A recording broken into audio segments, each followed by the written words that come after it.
It's Friday night, and what the fuck are you doing? I'll tell you what you're doing. You're sitting home dreaming about sweaty built men in underwear. And who better to do it with than the Iconoclastic Wrestling Podcast?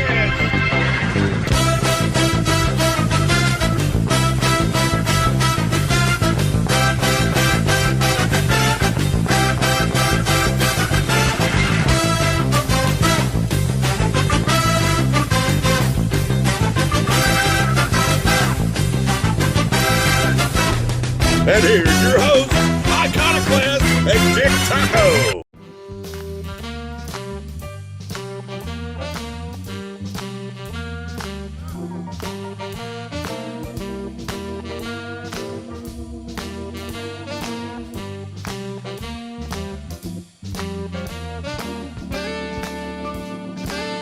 Welcome to the Iconoclastic Wrestling Podcast. I'm Iconoclast. And I am your host, Dick Taco.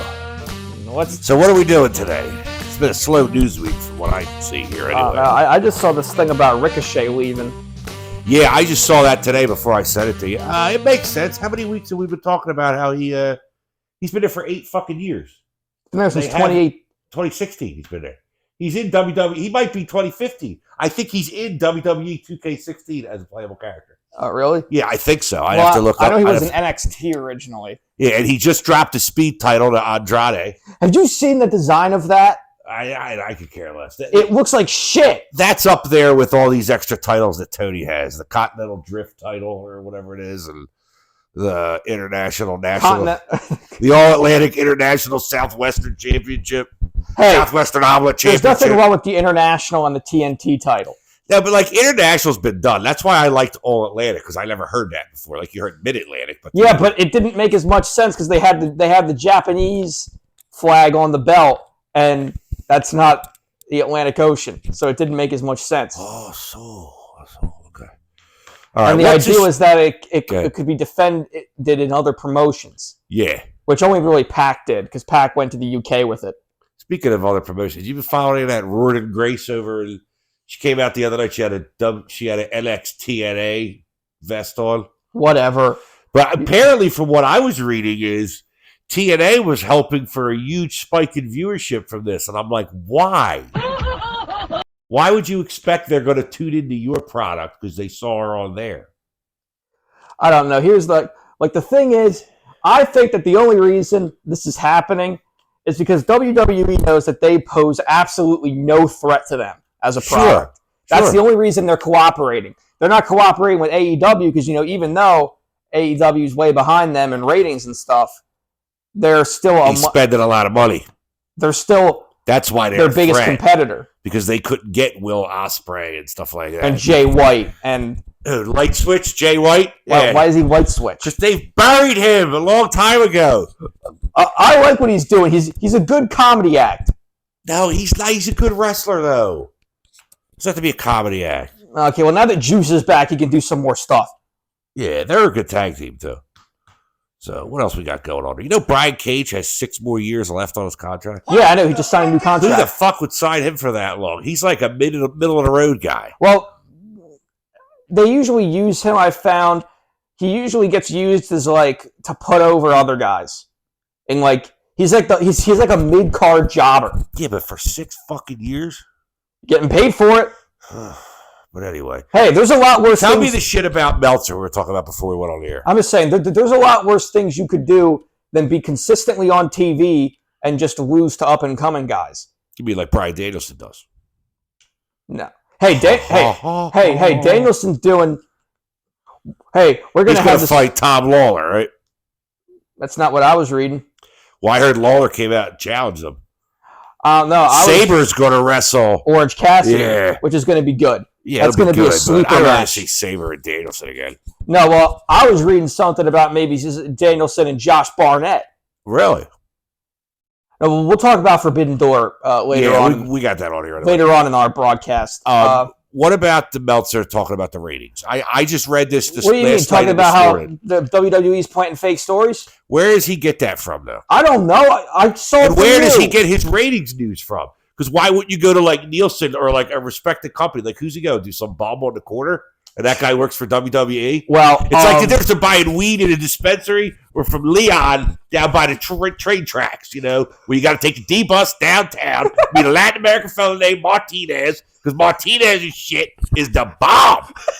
Where did you get that? I'm sorry, I blacked out there for a second.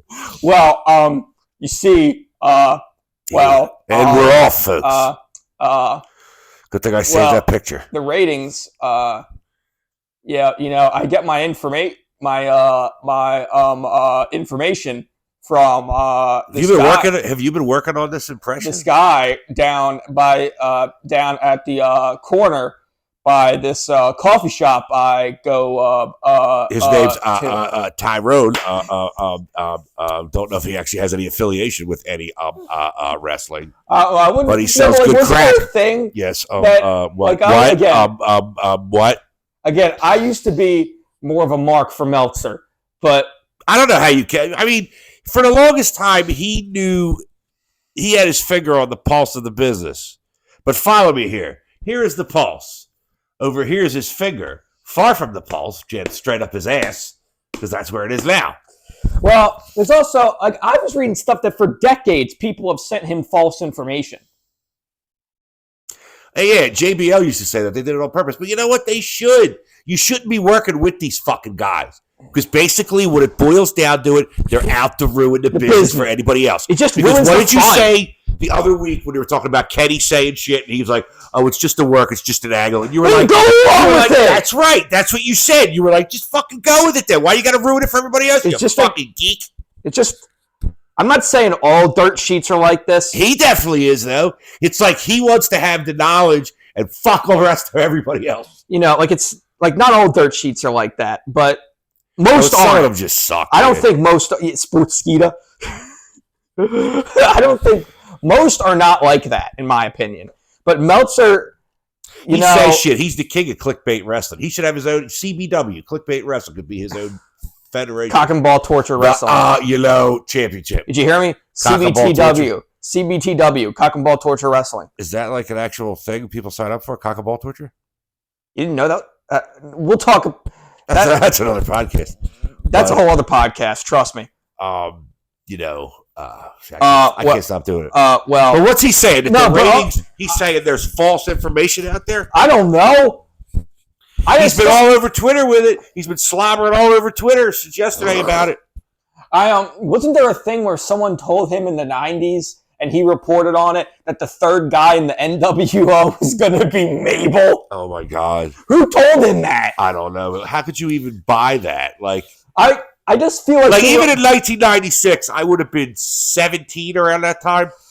I was like, when I heard that story, I was like, even at 17, I would be like, that don't make no fucking sense. Do you remember during the lead up to Bash at the Beach 96? Sure.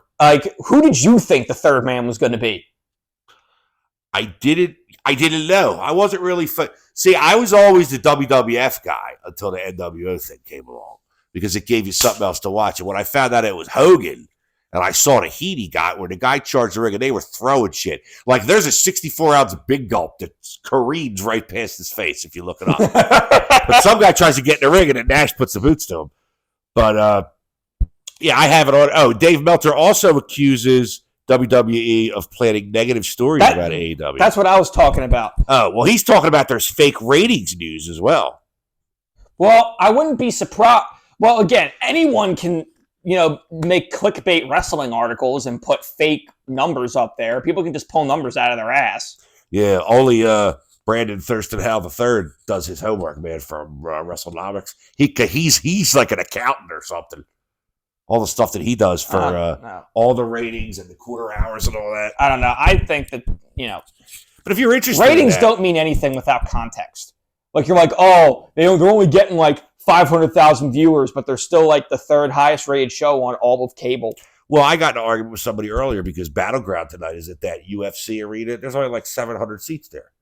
And as of this afternoon, there was like 52 seats left. They were still selling them. They could still get them. But some guy writes, talking about AEW, they won't even sell at that building. I was like, asshole, there's 50 seats left. They're going to sell it out. Did you not do good on percentages in fucking school? Like, having a third full no matter what it is still better. Like it's you know what I'm saying. Yeah. You're talking about stuff being relative. It's relative to the number of seats there. Exactly.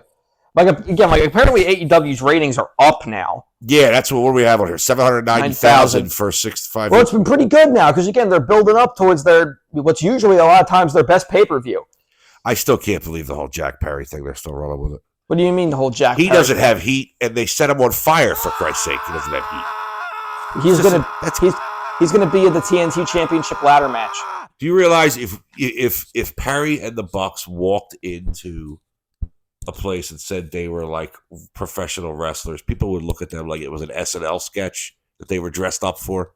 God, you just hate them. You fucking hate them. Because I don't know how I'm supposed to buy that they could beat up a bowl of Jell-O. I'm not saying they all got to be big, but they got to have something. You're just used to it because when you were a kid, they were all on roids. No, I actually enjoyed the dark years, 92 to 95, where the roids were out and the guys were smaller, like Bret Hart and Shawn Michaels and who else? Davey Boy Smith. Davey Boy Smith looked like he was on roids all the time. Yeah, that's because he was. I ran out of people already. Maybe also because his head was tiny. Yeah, he was short. He was only about 5. He was about 5'7", I think. They used to say 5'9". I'm not buying it, though. If you look at him in 1992 SummerSlam when Bret Hart's got him in the sharpshooter, it's almost like he can touch his head with his feet. Like he's so short. No, I mean, like Mox was a guy in great shape. Mox is a guy who you could legitimately think you could beat someone up. But let me guess, you're not going to say that because you also have a irrational hatred for Moxley. I said this last week or the other week. It's not, if you've known me, which you have known me your entire life, people who know me, it is not an irrational hatred. You just think he looks like a plumber. Yeah, well, I don't think that. I know that. But I enter every John Moxley match with an open mind. And I'm like, maybe I'm missing something. Because it's not just you. There's a bunch of other fucking weirdos out there that think he's like Carl Gotch reincarnated. Carl Gotch. He's not even Joe Gotch, the plumber that lives down the street from here. But and every time I get in there, I'm like, this guy sucks. I don't like him. I don't understand it. Like he's going to be fighting Naito, right? At Forbidden Door. Yeah, that was announced. I heard about that a while ago. That sounded like, hopefully they're going to give the belt back to Naito. Because... Then what was the point of him having the belt in the first place? I don't know. But the guy who's the president of New Japan, that Takeaki Kinda, he's the owner of New Japan. I'm sorry, Tanahashi's the president. He's the owner. He says that AEW, they perceive that AEW looks down upon New Japan. What makes you think that? Because they steal all your talent? There's also an issue that's going to be with Forbidden Door. I'm finding out between CMLL and AAA people. Yeah, well, no, well, AAA people can't appear on the card. That's why the Lucha Brothers can't be there. Yeah, they're not allowed to appear with CMLL talent. Yeah, I know. Forbidden Door. Well, because I've been reading about that. It's been that way ever since AEW started working with CMLL. Okay, it's just never been publicized. No, it has been. I've read that before. It's just that. I don't understand how the Lucha Brothers are still AAA talents when they always appear for AEW and they're on the AEW roster. Yeah, I mean, but they had the agreement with AAA solely before because Kenny was the champion, right? Yeah. Yeah, so I'm sure AAA don't like it because them and CMLL are mortal enemies. What the hell? Yeah, I've been trying to find. I wanted to talk about NJPW Dominion. Oh, okay, let me bring that up here if you want to. But NJPW's website has been undergoing maintenance for... I have it on Wikipedia. I'm going to it right now. I'm trying to anyway. My internet bites fucking donkey balls right now. Here we go. NJPW Dominion 2024. This is today, right? Yeah. Well, it already happened because... Oh, all right. Well, look, you know what? We'll do the results then. We'll talk about that in a minute.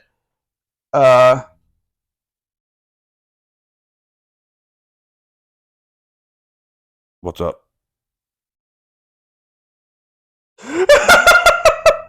What? Oh my God! What are you laughing about? One of these tag team names. I'll bring this up to you because it's especially funny when you know Japanese, or like I do. Well, the little bit of Japanese that I know. Which team is it? I'm looking at the list right The now. Ichiban Sweet Boys. Yeah, number one Sweet Boys. Is that what Ichiban means? Yeah, but also I wonder if that's a Yakuza like a dragon reference because the main character. Or is it a Hulk Hogan reference? He announced himself as Ichiban when he was over there in the early 80s. Yeah, well, one of the characters in Yakuza, the main character Ichiban in the one game has a sweet shop. Yeah, Robbie Eagles, Kosei Fujita, and Zack Sabre Jr. Okay. But all right, so these are the actual results. Right? Yeah, okay, so we'll talk about that in a bit. We'll talk about that and the Forbidden Door matches coming up.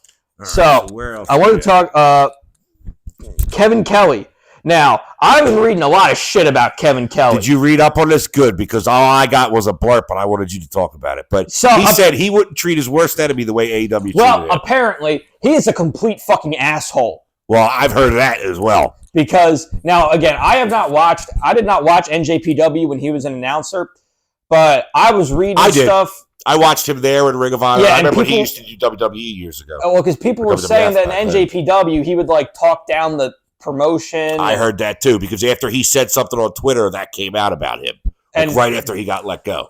And that he just like talked a lot of shit about the talent on air. And, he just wasn't very enthusiastic. And so I guess they tried it out. They tried him out in AEW and it didn't work. I don't even know who the commentary. He was the main Ring of Honor guy forever because we were seated when Phil and I went years ago. We were like right behind him. So now I think the commentary team on Collision, I want to say, is Nigel McGuinness and I forget the other guy's name. It's not Excalibur. It's not Alex Abrahantes. No, it's I can picture his face. I can see his face. Well, help me out here. It's not Shivani, right? No. I'm looking this up. AEW roster because they have the whole commentary team listed on the roster page at the bottom. Oh.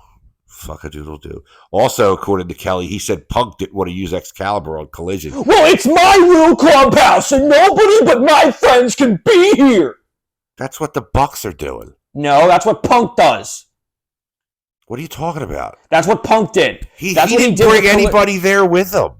That's what he did. They split up the show. No, they did it because he wanted it. He said he wanted to leave. He told them to let him go. They wouldn't let him go. What are you talking? No, because they gave him Collision so that he wouldn't try to bother anyone else. Yeah, and in the interview that he did with Ariel Hawani, I don't want to hear what he says. He's talking bullshit. Well, how do you know? You can't give it the guy. Well, the way he described the incident backstage was pretty much exactly the way he described it.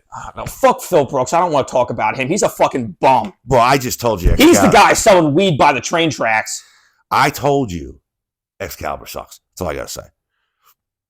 But, I'm going to tell you something funny. I was listening to Cornette and Brian last review, Double or Nothing, which they said was a good show. But we did our show review of it came out first. And when they talked about the tattoo he got, Jim Cornette said the same exact thing. What tattoo? The tattoo that MJF got on his calf. He said, well, he got it below the boot line for when he goes down. I was like, I can't believe Ian Riccaboni, that's his name. Oh, okay. He was in Ring of Honor. He's got a reputation as a bit of a prick, too, I've heard in the past. But I was getting to him because I thought the Ring of Honor team was him and Caprice Coleman, the black guy. Oh, I remember Caprice Coleman when he was wrestling still. Oh, wait, he was a wrestler? Yeah, he was like an opening guy. It used to be him and like Cedric Alexander would wrestle each other. Like I'm talking like 10 years ago. But speaking of MJF and his tattoo, he confirmed that he considered going to WWE before we signed. Well, apparently, from what I read, is that he considered it, but it was never like a serious consideration. But the thing is, did you find out if that's true about the money he's getting? Because what I heard is $15 million a year. If he's getting that, which I'm not saying he's not worth it. I mean, like, there's no way WWE would have given him that. No way. I don't think Cena gets that a year. Or got that a year at, like, his highest. I could be wrong, but just think about it. It's been predicted. No, there's no. Some people. Okay, no. Well, this is from Sportskeeda, so you can't trust whatever. that. Just spit it out. If it's the only thing you found, spit it out. Something here with maybe 5 million, 3 to 5 million over 3 to 5 years or something. I don't know. Because like Okada's getting $14 million over like 3 years or something. John Moxley supposedly is making $6 million according to Sportskeeda. Yeah, but he's like the top. I wouldn't pay him more than $11.50 an hour. Fuck you. Oh God, you get so upset. According to Sportskeeda, Adam Cole makes $100,000 a year, which seems way low. Wow, that's way. I don't think that's true. That's what I mean. That's why this site bites nuts. As of November 17th, 2020. See, look, it's all over the place. I'm seeing 1 to 15 million. For who? MJF. It's all over the place. Yeah, so you know that, but like I saw that it was not Sportskeeda where I got that from originally. Again, because they can choose whether or not to make their contracts public. Like Claudio's, I think, makes his salary public. He makes like $700,000 a year. That's good though. But if Adam Cole and I make about the same, and I'm not out there getting my leg broken. Adam Cole doesn't do anything. Well, he's been injured, and he's still not cleared. That's a problem. Like that's a problem they need to address. With all the people they have, when these people are hurt, like Mercedes Moné isn't cleared. You put her on TV yakking all the time, and she's not good at promos. She's better in the ring. Cole's decent at promos, but he just looks so small. And he was wearing skinny jeans. Did you see that? And it made you look like he had MS or something. It's just like, that's my problem with this. I'm like, I'm not saying you got to go get on steroids, but like, go get a tan at least. I mean, he trimmed his beard so he didn't look like a homeless fucking truck driver. But his beard's gray. And when he puffed it up when he was like injured, he looked fucking old. So, but that has to be addressed with all these people you have on the roster, people you have sitting home forever, and people you have paying for surgery and injury and all that shit. When these people are injured, trot some of them out there and give them some fucking experience or something. Or see if they can run with the ball when you give it to them. If not, what the fuck are you paying them for anyway, right? Scorpio Sky. Yeah, that's what I mean. No, and then he gets on Twitter and does a promo. Looked like he was on a fucking toilet. Did you see that? No. He's sitting there in a room, sitting down. There's an echo. He's trying to be real serious. It's like he's taking a shit. What did he say? Oh, I don't know. I was like, I glossed over it. I was more reading the description of it. I don't give a fuck what Scorpio Sky's saying. That's what I mean. What the fuck you paying him for? Is it really going to kill you if he's not on your roster? He was in one of the, if not the worst storyline in AEW history. Yeah, well, that's a long list lately. But go ahead. Hey, yo. What? AEW's got way better storylines than WWE. Oh, WWE's go fuck yourself. Were you trying to make a point here somewhere? What is that? WWE's what? They got love triangles. They got Cody fighting for his dad. First of all, I don't even know where you get that from. I don't get that at all. You don't even watch them. So what the hell do you know? I read the shit that goes on over there. Well, I read the shit. I don't want to hear it. They made fucking Nia Jax Queen of the Ring. Dude, it's believable. She squashed that girl. That's all she does. I know, because she's big. That's all somebody would do if they were big. In a real fight, just grab you and hold you down until the wind comes out of you. Speaking of AEW, let's get back to this learning tree shit. Oh, God, I got to talk about this. I'm sorry. Hold on. Did some funny fucking shit this Before you get into it, though, I just want to make this statement and you can expand on it. As the learning tree, Chris Jericho has vowed to take TV time away from young AEW talent in order to improve the ratings. Now, I know that's in kayfabe, but it's actually what he's doing, except he improved the ratings part. No, but see, like, he's doing this thing, and I told you, apparently this gimmick is what Punk acted like, and I 100% think it's true. Going around offering unsolicited advice to everybody, thinking he's like this genius of the business. Yeah, because Jericho's not doing it because he doesn't give a fuck about anybody, and he's just taking the money. No, like the gimmick is like they just did backstage segments on Wednesday. They did like 3 segments that were of just him walking around backstage with the Redwood and the Bad Apple, Big Bill and Brian Keith, Clavon Little, and they were just Bass Reeves. Like they bumped into Daddy Magic and Cool Hand, where it's like, "Hey guys, listen, Daddy Magic, I heard you're on Rampage." And as a very experienced commentator and wrestler, you have to remember to enunciate. And also, Cool Hand, I heard you're getting ready to have a baby. That's great. And remember, if the baby starts crying, give them an activity. and then hold them till they quiet down. Thanks, guys! And then as they were walking away, Brian Keith just goes, you better make sure that baby respects Chris Jericho. And then it shows another thing where he goes to a guy in catering. Brian Keith can't even beat up a baby, huh?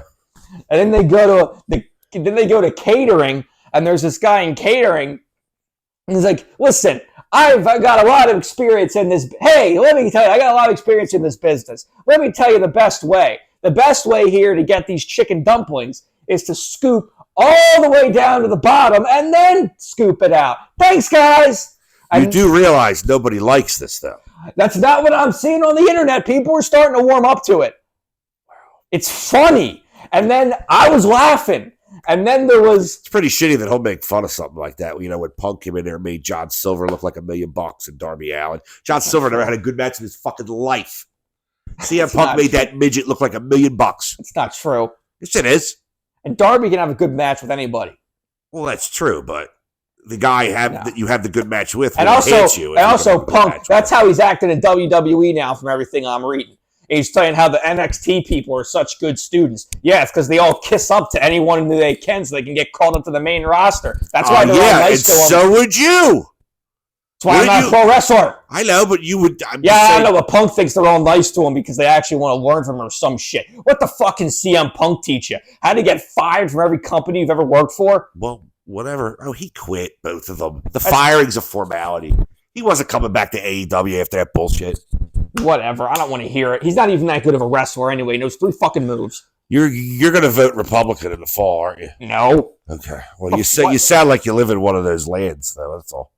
And then I was... fantasy worlds. And then I was... Again, those 3 moves. Kevin Nash can do more moves than he can. Hulk Hogan knew, like, none. And look at how popular he was. So that argument, take it away. No, Hogan in Japan could wrestle. I remember... You had to. I was seeing tapes of him wrestle. He also wrestled when he was in a match with somebody that was inferior to him, like the Warrior. And then one more thing with this learning tree thing. I am the learning tree! There was this thing where he was talking a private party. Can't believe I woke up to see another sunrise to talk about Chris Jericho. Mark Quinn and Isaiah Cassidy. Hey, guys, here's some advice. You shouldn't have a private party. It should be an open party where anyone can join. And now I'm inviting you to next week's TV time with Chris Jericho. So that's what's happening this week. Private party's going to be on, so he's going to try to make them into more branches. Wow. The Jericho Vortex is open to everybody. He should just call it the Island of Misfit Toys.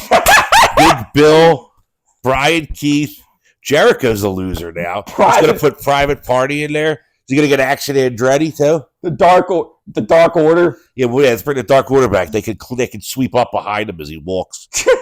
I guess I'm never going to forget the thing that defines the Dark Order for me is when we saw them live and they were coming out. They did their entrance while the ring crew... They got to stand on a trash bag while they were putting the ring back together. Yeah. Did I take a picture of that? I have to find that. Like, to me, that just defines the Dark Order. Well, that's what I'm saying. Like, to me, that I talk about all these other guys you have at home. The Dark Order's not getting over. Send them home. Yeah. Put somebody else on there. Yeah, but the Dark Orders, I don't know. I haven't seen them in they're months. Gone now. I can't believe they got upset they got cut. Stu Grayson's gone. John Silver, they're all gone. I didn't think John Silver got cut. Well, they instituted a new height requirement. He couldn't stay. So, but anyway, I remember when there were like a dozen people in there, and I just remember seeing over time as more and more people left. Oh God, Colt Cabana was in there. Boom, boom. Colt Cabana. Boom, boom. I told you, when Brody Lee died, they should have thrown them all in a coffin with them and buried them. Colt Cabana, Alan Angels, Anna Jay. Right, before we get to Preston Vance. Before we get to the Forbidden Door matches and the Dominion review, I want to go over a couple other things here. In the WWE news, that Missy Hyatt I was talking about last week. That, Vince apparently tried to force himself. Yes, we talked about this last week. No, but she contacted Janelle Grant's attorney. She's one to tell her about it. She's one of the people that contacted the attorney about the. Well, you see. Meltzer's not talking too much about that because doesn't give him a hard on. I guess everything else does. Vince is banned from the headquarters too. Did you hear that? Yeah, I saw that. He's banned, and His personal gym that he designed. Yeah, they're like, oh, it's such a shame he can't go there. It was designed for him. And I'm like, dude. He's a criminal. He shit on that girl's head. I mean, like, he trafficked her. I'm guessing in editing you're going to put AI Vince talking over us here. But. No, I wasn't thinking. I might now. I mean, if he's got anything to say, we'll have to see. But he has. I was visiting Arnold Stolick. Jimmy Snuka killed that girl, then I shit right on her. Your grandfather knew who that was, too. He goes, oh, Arnold Stolick. Wasn't he a wrestler? I'm like, thanks, Dad. Thanks. Jesus Christ. Nobody else did. I remember when Poppy was talking to me about Ultimate Warrior. He's like, yeah, when Ultimate Warrior had the look, but he couldn't do any of the moves. Wow. What? No, you're right about that. No, Marty Jannetty divorcing after being married less than a year. No, it's like your first marriage. No, it was a year and a half. I thought it was a year and a half, including how long it took to get divorced. No. Wait a minute. I don't remember. I was 3. No, I went home. I left in June. No, probably, yeah, about two. Yeah. It's like the second one I was married for, hold on. 3-4 years. 3 or 4 years, yeah. And I remember that. And then I was there for the wedding and for the divorce. I flew the coop. So, and as far as the Vince case goes, I got a feeling there was definitely more other high-profile people listed in this. Don't judge me. I know you think it's John Cena. John Cena's in there. Well, I don't know, man. I mean, he wasn't real quick on getting married, for the Total Divas or Total Bellas, whatever that was. Oh, God, that was the whole... He made himself look like... I didn't even watch that show, but from talking to your mother and watching it, like, he made himself look bad, like a scumbag. And he also wore the worst ever suits. He looked like a fucking cartoon character. Yeah, like Zoot Suit, like he was dancing like the jazz in the 30s or something. Randy Orton apparently likes it without Vince being there. He said it's nice being back without Vince there. Yeah, it's because now Randy can get all the supplements. Him and AJ are on the supplements. All right, go to this... Dominion. Let's talk about Dominion first. Tetsuya Naito defeated Callum Newman by pinfall. Who the fuck is Callum Newman? He's one of the new guys they brought in. He's in United Empire. Oh, he used to be in there with Ospreay? Yeah. No, I think they only brought him in after Ospreay left, but I'm not sure. TMDK, including within TMDK, the Ichiban Sweet Boys. That's Robbie Eagles and Kosei Fujita. And Zack Sabre Jr. defeated Clark Connors, Joe Maloney, and LJ Cleary, who is another new person they've brought in. One of my favorites coming up here. Great O'Khan defeated Yuya Nomura in a Storm Catch rules match for the KOPW. The rules were that there was only to be use of 2 rope breaks and a 15-minute time limit. Well, what happens if you go more than 2 rope breaks? You're disqualified? Yeah. Oh, okay. Or that. Oh no. That's some real. That's on the real tips right there. Oh wait, no. Or that after the 2 rope breaks, it's like there's no more rope breaks. Like if you make it to the rope, you can still keep the submission in, or the pin still counts. Okay. No, they've done some great KOPW championship matches. There was a lemon eating contest. What's KOPW stand for? King of Pro Wrestling. What the hell is that? It's a whole complicated thing. I've explained it before on the show. Oh, I see the belt. Okay, I just want to see what the belt looks like. It's like this whole thing where there's a whole complicated system. It's basically just to have fun gimmick matches. So I've seen lemon eating contests, tire stacking, so much crap.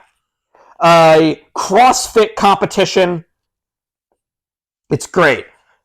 It's the only time NJPW has like gimmick matches. Los Ingobernables de Japón, Yota Tsuji, Bushi, and Hiromu Takahashi defeated Hiroshi Tanahashi, Toru Yano, and Oleg Bolton. All right, with all the names. What? 6-man tag for the never open weight 6-man tag team championship? Yeah. 8 minutes and 32 seconds? I thought Oleg Bolton's name was Bolton Oleg for the longest time. Bolton Oleg. That sounds like, I don't know. Jeff Cobb defeated Ishii by pinfall for the World Television Championship. That must have been, I bet you that was a strong hit match.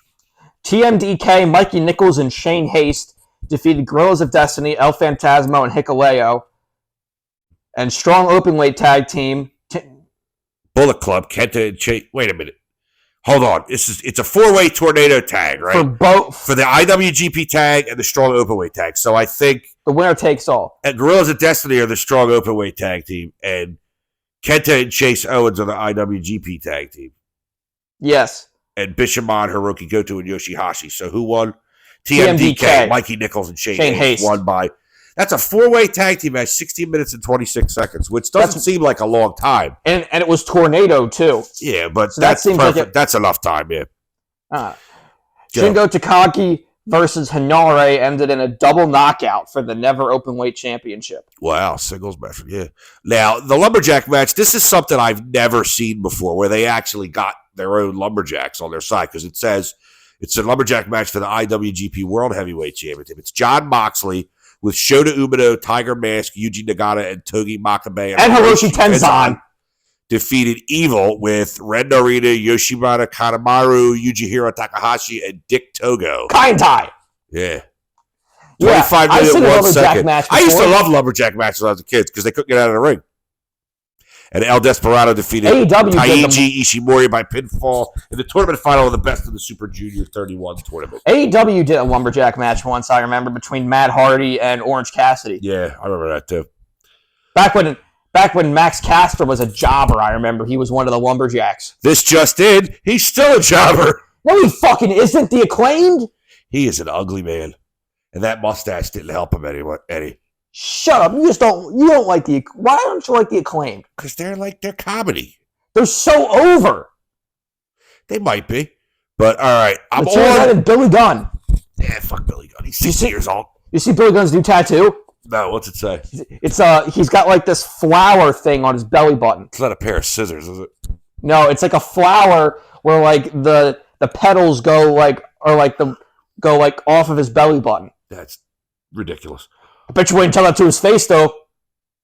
I'd be like, why'd you get that? He's like he could crush your head and drink out of it. I don't care. He's huge. Okay, so this is June 30th from Elmont, New York. You will be UBS Arena. It's going to have Okay, all the Stardom, matches. CML, NJPW, and APW. They have 7 matches set. So there's going to be a couple more, I'm guessing. There's going to be at least 10, I'm sure. Swerve Strickland with Prince Nana versus Will Ospreay. Ospreay's going to win that. I don't know. No, I'm not sold that he's going to win. no, because I read this thing. I saw this comment on Reddit that I'm really hoping this ends up being the case. Of basically booking AEW's world title scene for the rest of the summer. And that Danielson just announced that he's the first entrant in this year's Owen Hart tournament.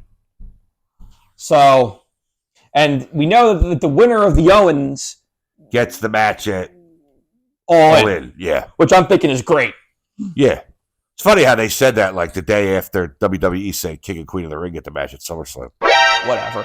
Well, and it's true. So what they should do here is Ospreay wins at Forbidden Door.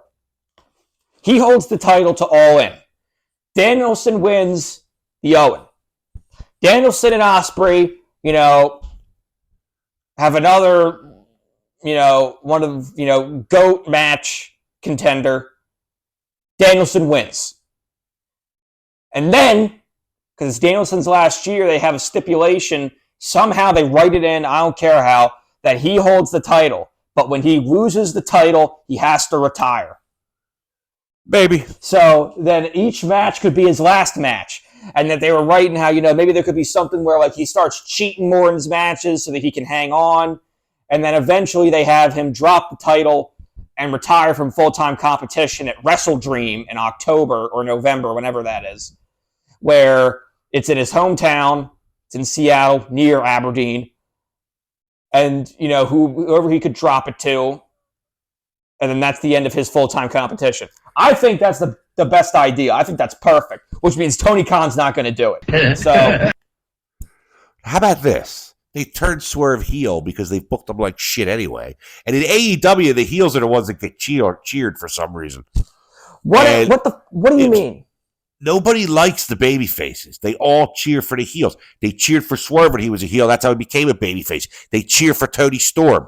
That's how it's natural. That's why it's natural. Yeah, but I'm just saying, like, that seems to be what happens there. And it's Is that a bad thing, though? No, but like your baby faces there's no baby faces for you to get behind. The only baby face you can get behind, I think, is when Will Ospreay finally breaks away from the Don Callis family. If people don't even remember that he's there, that's not true. There's plenty of baby faces to get behind, and the biggest heels end up being the baby faces that people don't like Jericho. He sucks. He sucks no matter what. Now he can't do it anymore. But I'm just saying, if Swerve goes heel and he fucks Ospreay loses for the first time in AEW, but then the chase is on for August. It's only a couple months. So what? They're going to have Danielson never win the title? But I think booking him, part of it in there, like if you're just trying to build a program between two guys here, you're going to institute a third person too, like an offshoot. Whatever. Just have Swerve lose. Yeah, well, you could do that too, but I just think the chase has a lot to do with it. Konosuke Takeshita versus Mark Briscoe versus Lee Moriarty or Dante Martin versus more participants to be determined in a ladder match for the TNT Championship. All right, let's break this down. Briscoe, is he still the Ring of Honor World Champion? Yeah. So, right there, he's out. He's going to be World Champion. Why is he going to win a title that's beneath that? Lee Moriarty is a loser. Next. Dante Martin, also a loser. Next. So, it's going to have to be... I think Take a Shit has earned it. But well, also, there's is Perry going to be in there? Probably. Yeah. Perry. Yeah. Perry's going to wind up winning it. I don't think so. The scapegoat mobile. Oh, God. You know what? That's the one good thing they've done from this. When Jim Cornette was talking about it, how he ran him over, he shows up in this black bread delivery van that says scapegoat up front. I start laughing because I'm like, that's the only thing I like out of this whole thing. Is I would show up in it. It's like the Deathmobile at the end of Animal House. All right. Mercedes Moné versus Stephanie Vacker. And then a winner-takes-all match for the TBS Championship and the Strong Women's Championship. I don't know which way that's going to go. Everyone's saying Mercedes is going to win. They'd have them both? Maybe. Time was Tony Storm with Luther and Mariah May versus Mina Shirakawa. Also with Mariah May. Tony retains because eventually Mariah May is going to have to beat Tony. Yeah, which is what's probably people were saying what's going to happen. It's Virgil and the $1 Million Man. After that, Mariah May's cooked. You won't be able to do a fucking thing with her after that. Pick it up. Did you look it up when I told you to? Yes, I've watched it. The crowd reaction is amazing. Think about your mother. Don't do it, Pipers. Don't do it, Virgil. Don't do it, Virgil. Zack Sabre Jr. versus Orange Cassidy should be a good match. I think Sabre goes over with interference from balding Trent the tile layer. God, you hate any wrestler who's bald like you. You're projecting your own self-loathing. You're goddamn right I am. Moxley versus Naito for the IWGP World Heavyweight Championship. Naito, Tetsuya Naito picks now to exact his rematch, and I hope he takes it. And Jeff Cobb versus to be announced. Who do you think that's going to be? Who knows? For the and now Lawler and Danielson isn't legit yet. I haven't seen that anywhere. I heard he challenged them or something. It might. That's what I mean. That Malachi Black thing you were talking about last week.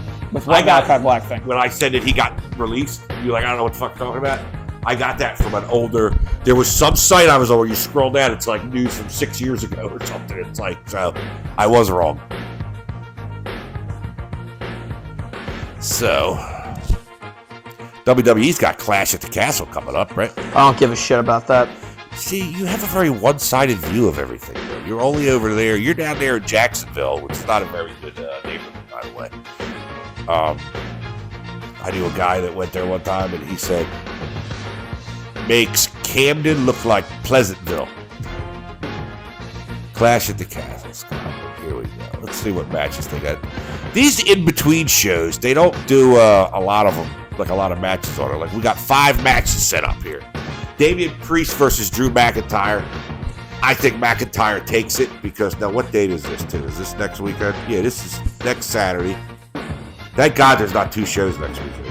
Yeah. Priest versus McIntyre. I say McIntyre goes over because eventually they're going to hand it off to Punk. Bayley versus Piper Niven. Oh, that's going to be a tall order for Bayley. Taking on Big Piper there. Yeah. Sami Zayn versus Chad Gable. What are you doing? An LA Knight impression? Or are you listening to me? I'm reading this chapter of this new. I'm reading this new chapter of a manga I'm reading. Is this that boring to you? You're going to read another book while we're on the air? Cody Rhodes versus I already saw the weeks for this chapter, but I just want to see the. Cody Rhodes versus AJ Styles in an I Quit match for the undisputed WWE Championship. They're out of ideas. Oh, well, he did that fake retirement angle the other day where AJ said he was retired and then he attacked Cody. And it's Bianca Belair and Jade Cargill versus Alba Fire and Isla Dawn versus Shayna Baszler and Zoe Stark. Triple threat tag team match for the WWE Women's Tag Team Championship. I say Baszler and Stark go over because Bianca and Cargill are going to have to fight each other at some point. You think so? Yeah, absolutely. They're both it's like the alpha female. Wait, even would you say alpha with a female? I don't even know. But, all right, so what else we got going on? We got some time left here, so if you can pull yourself away from Lupin the Third over there. I'm not reading Lupin the Third. Come back to me. I'm not reading Lupin the Third. I only keep up with 2 manga weekly, so... Okay, and what are they for the audience? My Hero Academia and Chainsaw Man. My Hero Academia? Yeah. Okay. What? Take it along. Oh, please. Yeah, his little girlfriend likes anime or something like that, but she's into weird ones like Demon City Shinjuku or something like. Demon Slayer just sucks. Yeah, but I mean, that's a little old for the kids. But so, what else we got going on in the world of professional wrestling? Not quite sure.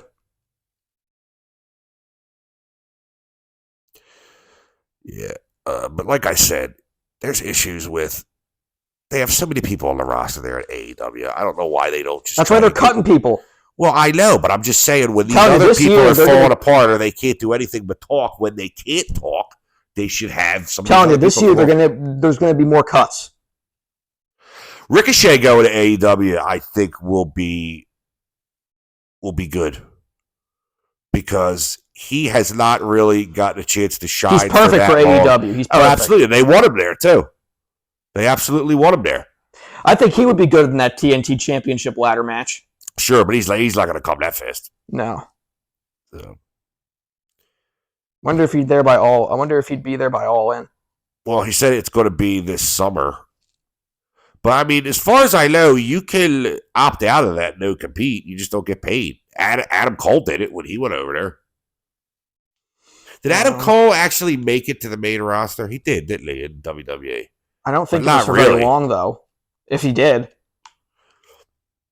What's this on here? Brian Gerwitz talks about infamous botch that ended the career of Hall of Famer Bret Hart. Did you know anything about that? No. Where Goldberg kicked him in the head, gave him a concussion, which I think led to his first stroke.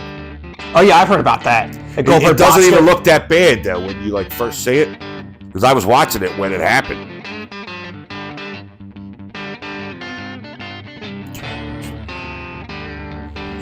Well, I don't know. We can make it a short one this week. All right. Good night, everybody.